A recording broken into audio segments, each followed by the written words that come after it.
Если вы хотите, чтобы у вас глаз лежал,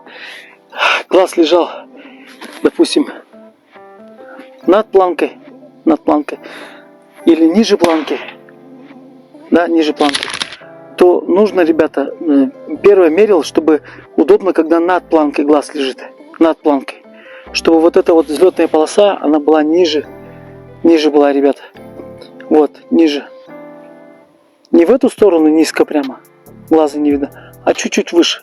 Критерий 2-3 мм над нижним веком. Вот эта вот полоса, планка должна быть, чтобы луч зрачка проходил по ней. И планка практически не мешала. По части вопроса, высокая планка, низкая планка, нет критериев. Это все формирует приклад. То есть, если пистолет хороший и подогнана высота гребня, то даже низкую планку можно сделать как высокую планку. Главное, чтобы она была под глазом, ребята. Это вот основной критерий. Вы можете это попробовать.